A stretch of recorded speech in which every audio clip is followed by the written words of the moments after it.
Universitas Bosowa dan Politeknik Bosowa mencetak 1.166 lulusan baru pada wisuda periode 2 tahun akademik 2024-2025.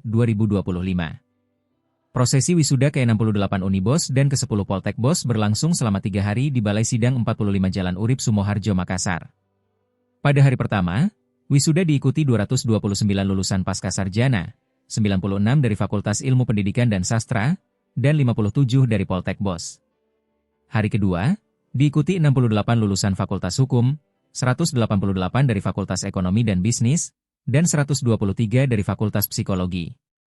Hari ketiga, diikuti 59 lulusan Fakultas Ilmu Sosial dan Ilmu Politik, 101 dari Fakultas Pertanian, 164 dari Fakultas Teknik, dan 81 dari Fakultas Kedokteran.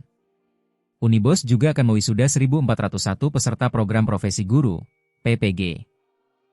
Rektor Unibos Profesor Batara Surya dalam sambutannya menekankan pentingnya daya juang dan semangat pantang menyerah setelah menyelesaikan pendidikan.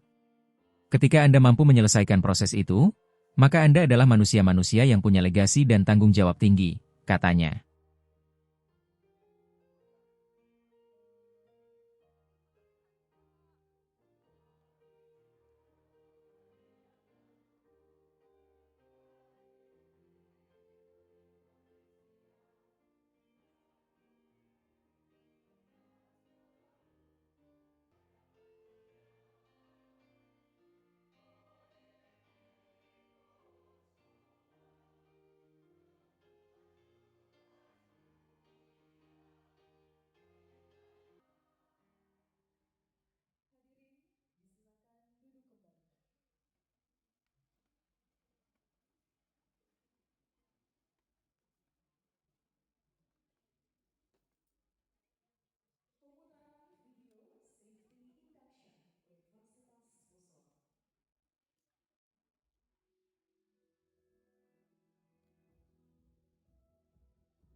Download Tribun X sekarang, menghadirkan lokal menjadi Indonesia.